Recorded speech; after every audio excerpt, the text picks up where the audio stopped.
It's my privilege, really, to be given an opportunity to talk to my community.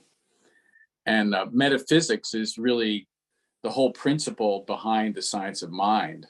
And metaphysics is the study of the first cause. And the first cause is, of course, God.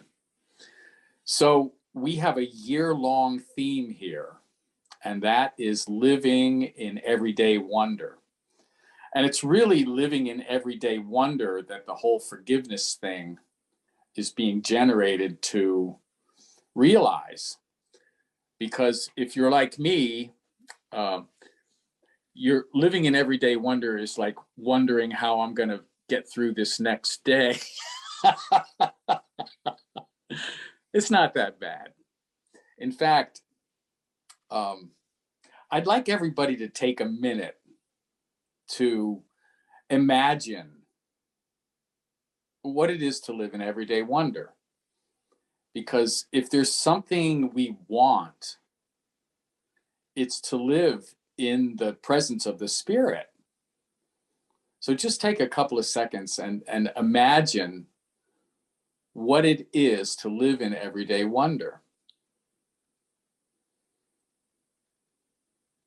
And I know that in doing this, you access the stillness that you are, because there really is no separation between the Spirit that's given us as our life and who we are in reality. So thinking is the one thing that we need to really take a look at, because the reality of Spirit is here as we are. There's no doubt about that. It can't be in another way.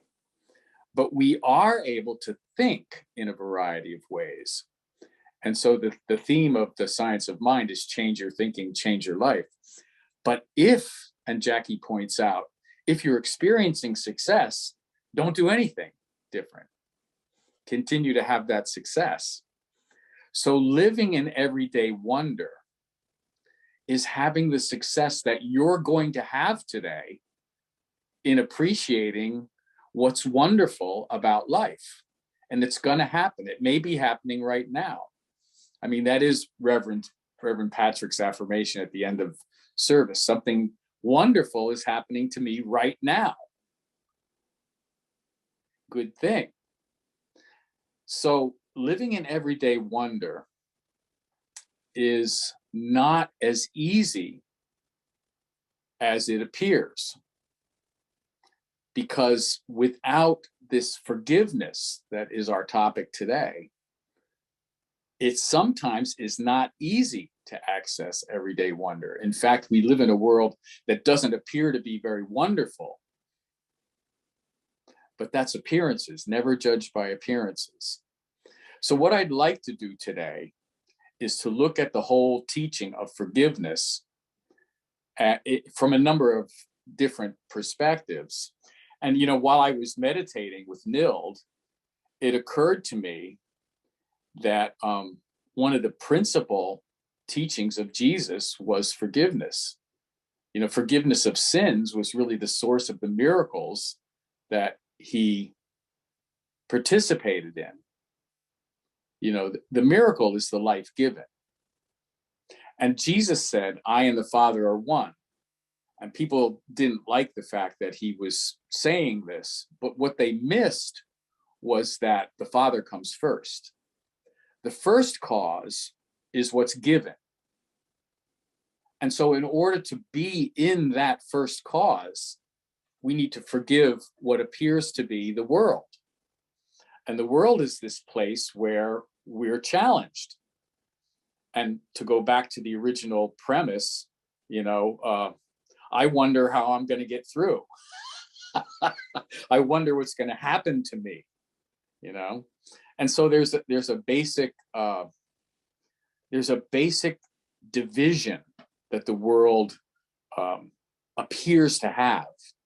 And Jesus said, be of good cheer because I've overcome the world. And overcoming the world is really the business of forgiveness. So that's the end of my talk. Really, I've said the whole thing right there. Now, to go back to the original principle is good. So I'm going to use some of the charts that Ernest Holmes uses in the back of his book, and we'll try to look at these points from a little bit, I don't know, a little bit more studied perspective. So, like Susan said in the beginning, I began my metaphysical journey. I was in Syracuse University. I had no idea what I was going to be as my major, but I was very fond of sex and drugs and rock and roll. You know, back in this was in the early 70s, late 60s, early 70s, and I happened to indulge in some psychedelics that kind of confused me a little bit. And in a state of desperation, I went to my grandmother, who was a Quaker, and she sat me down and said, you have to meditate. And so my introduction to meditation began with this beautiful Quaker woman who was my grandmother. And when I went back to school after the Christmas break, I decided I would study yoga. I don't know where it came from, but I started taking yoga classes. And I remember my early meditations, and they were very confusing. So it takes a while to settle the mind. You know, the mind is like, needs training.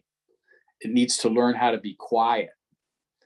And so the meditation practice is to teach the mind to focus on the breath and to calm down and be still. Be still and know that I am. And I like to say that in the stillness, the spirit is able to instill itself as us. And it's the most profound practice because it doesn't require anything. It doesn't require any thinking. It doesn't require any kind of planning or anything that the world values. It's just the ability to sit still and receive what's already here. So my teacher, when new people would come in the ashram, I remember one time he was teaching, some new people were there, and he told them that they had no legs. And I said, that's pretty bizarre. You know, it's pretty insulting. You have no legs. And what he was referring to, it came out over the course of, the next few days, that you have understanding if you're standing on the right principle. And the understanding your legs represent are love and forgiveness. Because one without the other is not going to get you where you want to go on this journey of the spirit. Because we have time here. We have time to spend. And the teaching of the science of mind is how to spend the time in the best way to go where it is that your heart desires, right? To attain the things you want to attain. You can be, do, or have anything you want according to the principle if your thinking is aligned with it, And so that is the teaching that Ernest Holmes represents. And the metaphysics of Ernest Holmes is taken Western thinking to the same level as Buddhism and yoga. And so it's through this whole idea of the science of mind, which is an all-inclusive thinking, that we basically go beyond religion. We go beyond division to the unity of mind. So East and West are really the same thing in the spirit. So Cassie's allowed me to. First one we have is the macrocosm. Now, a lot of you have heard Reverend Patrick. He talked about the macrocosm and the microcosm, and the reason he did it was because Ernest Holmes God is all there is, and the rest we made up. So the circle represents the all-inclusiveness of the spirit. And God is all there is. Why are we making up anything else? That's the question I have. So heaven is this top part up in here where the spirit is. It's absolute. It's the first cause. It's the only knowing, no other, the Father, Mother, God. These charts are found in the back of the book, by the way, if you're interested. There's 6 of them. But where we are predominantly is at the level of soul in here, the creative medium. The mind itself is substantial. And from the mind, from the use of the mind, we experience by perception the world. And if you'll notice down here, it says illusion of matter. It can also say Maya. Oh, here's Maya here. It's the name of my niece, by the way. So the illusion of matter is what we experience as the world. And it's a reflective mirror. It's reflecting our use of mind. So what we do with prayer and meditation is, instead of looking primarily on the world, we want to take this and return our attention back to the spirit. So the whole teaching of spiritual mind treatment is the main understanding that we are spirit, and we can use our oneness with spirit to experience the world. Without this journey back to the spirit with understanding, we cannot experience the results we want in spiritual terms. We get it in terms of something less, something that seems like conflict, scarcity, lack. And because of that, we have illness, we have disease, and the ultimate one is death, because the body is not a permanent reality. The body is something that's going to come and go. Now, Ernest Holmes didn't believe in reincarnation, and it's not important that that be something we talk about at all. But the body is definitely something we know is temporary. And the Buddhists called both these sections here, are this one and this one, these two, are impermanent. They're not permanent. They're part of what Jesus said when he said, heaven and earth will pass away, but my word will never pass away. So these two, the soul and the body, are not the permanence that we are. And Jesus said, my word will never pass away. So God is all there is. The rest we made up. But how are we making it up? And if we're not experiencing everyday wonder, and we're experiencing instead wonder how I'm going to get through this, then we absolutely need to reestablish our connection with spirit. And one of the beautiful things I've learned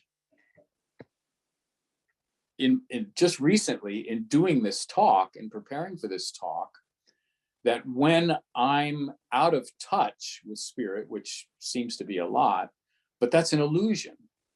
When I'm out of touch with spirit, spirit's there to remind me.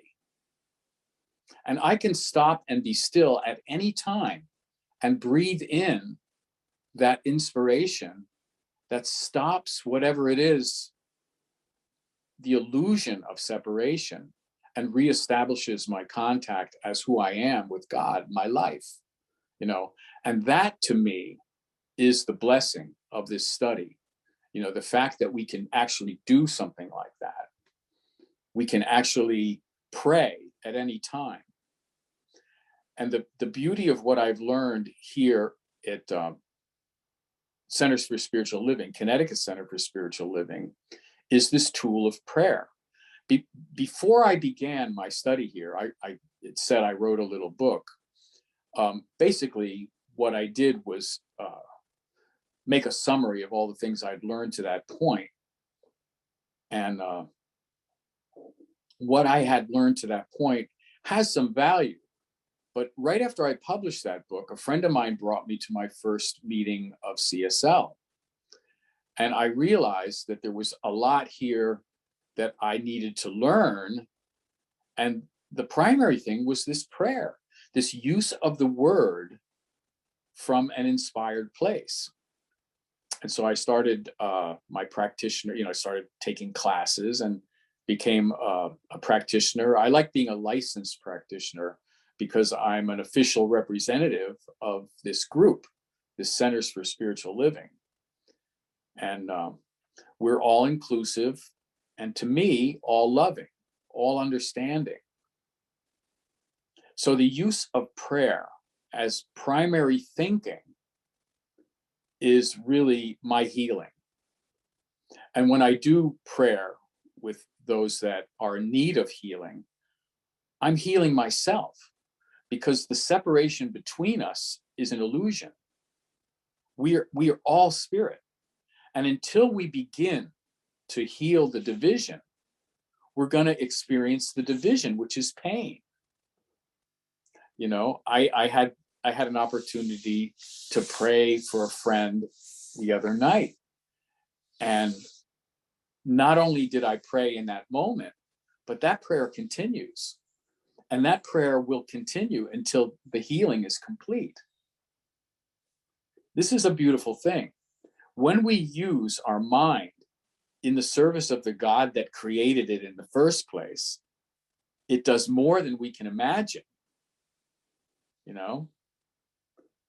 So let me look at the second chart here. I have my watch on. I have a tendency, I can talk forever, so I have to be careful. I want to say a few things here. But I wanted to take up this. So the first one is the macrocosm. And the second one, I think I have the right one here. The second one is the microcosm. And the microcosm is the individuated self. Microcosm. So this is the individuated self. I hope everybody can see that. I have a note on here. Who can see what you share here? I don't know. So here again, the spirit, the mind, and the body. Right? Here's the body. This is the world, and the soul is the medium, the subjective, the I am. And I didn't note it on the other chart, but multiplicity doesn't begin until down here. So there are many bodies, but there's only one I am here. There's only one soul. There's only one subject, the me. And if we understand this, our separation is greatly diminished. We are all in the same medium, the same subconscious, the same unconscious. It says aura here. But we have the same consciousness and unconsciousness. This is an infinite medium, the mind. There's only one mind. And in that one mind is our unity. It's our unity in that we, by will, by choice, by volition, we return to the spirit. And the journey of the return to the spirit in love requires forgiveness. It requires forgiving the illusion that I can be unhealthy, the illusion that I can be diseased, right? That I can be in poverty, that my business is terrible.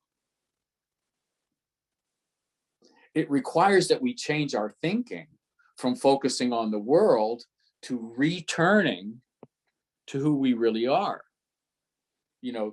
The purpose, the real purpose of life is to return to the one. And so there's that great saying, not the sound of one hand clapping, but all things return to the one. But where does the one return?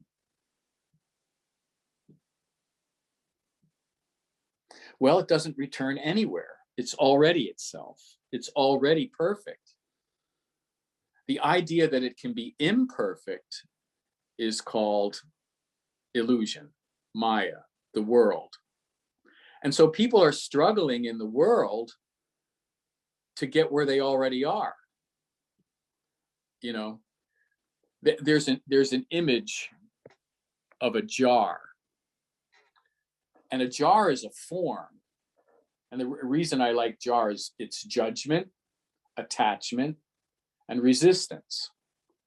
The form of things is not spirit. The form of things is the form that spirit takes as a useful representation of what it is. So the jar, judgment, attachment, resistance, is only useful for what's inside, which is emptiness.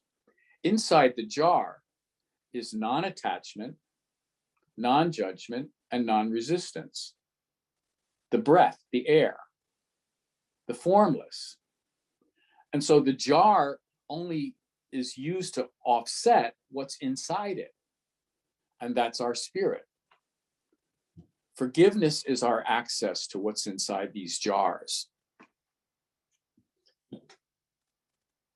I want to also tip my hat to Colin Tipping. So there's really two more things I want to share with you. There's this fellow named Colin Tipping who wrote a book called Radical Forgiveness.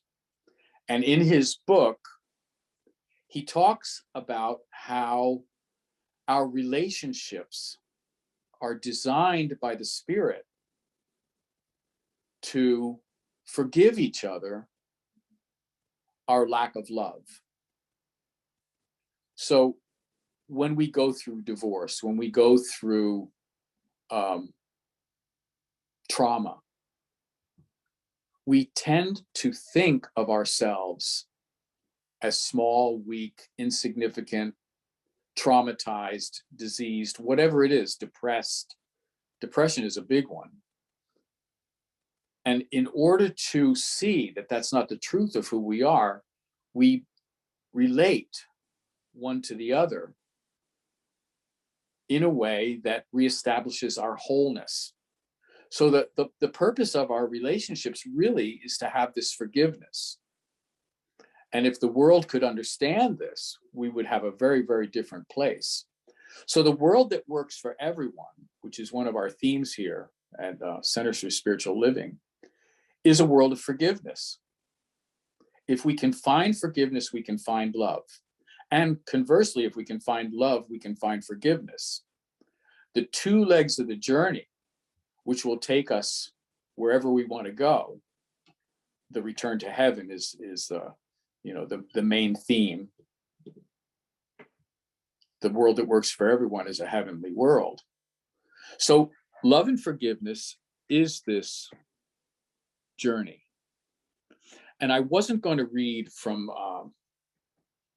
the Course in Miracles, but I had a voice as I was sitting here getting ready to talk to you. It said, "Why not? What are you holding back?" The Course in Miracles is a radical teaching about forgiveness, and what it says is not easily understandable. But I'm going to challenge you with the things that are challenging me.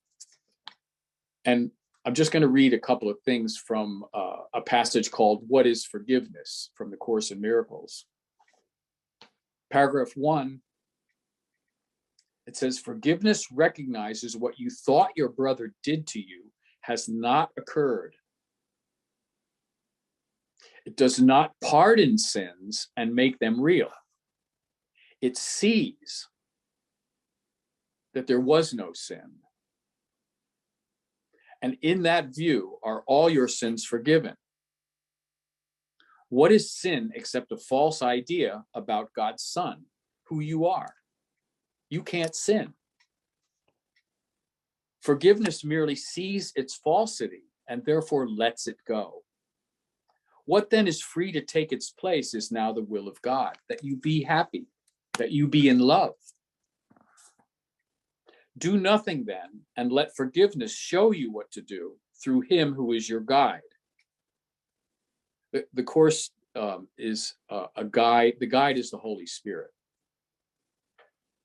Do nothing then, and let forgiveness show you what to do through him who is your guide. He has forgiven you already, for such is his function given him by God. Now must you share his function and forgive whom he has saved. I hate when God makes me cry, man. I'm going to try not to. He sees and whom he honors as the Son of God. And so I salute you all for having joined with me today. God bless you all, and thanks for joining me. Namaste. God bless you all. So the 5 steps in the prayer: recognition, unification, realization, thanksgiving, and release. And of these 5 steps, the first one contains all the rest. So when we recognize God, we recognize our oneness. We recognize who we are here now as life. Life is the given. Life is the infinite. It has no dimensions, no sides, no top. It needs no time to be what it is. Being infinite, it contains all things. And in containing all things, it contains these words. It contains all concepts. It contains everything that it is and infinitely more. And so we join with it as one now, knowing that I am one with life. And in being one with life, I am infinite. I am free. And I realize in my freedom that I'm whole, complete, lacking nothing. The integrity of my soul is the integrity of love itself. And in this love is the healing of all things that appear to be unloving. And in the healing of all things, I am forgiven for having believed that they exist. And although my mind may continue in the belief, I am continually forgiven. And I'm continually given life, which is the love of God. And in this eternal blessing, time is not important. We are eternally blessed as we are without requiring anything. And in the profound nature of this love, here and now, I offer you the wonder of existence, the everyday wonder that time will pass away, but the word of love will never pass. And it is the eternal blessing of this day and all days to come. And although we appear to be separating and going separate ways, there is only one way to go, and that is in the way of love and life, that never leaves, that never goes anywhere, that never even began. And so in all beginnings and endings, let us realize it's 11 o'clock. All is healed, and all is now. And I release this prayer to the law, which is the word I speak. And with thanksgiving I say, and so it is.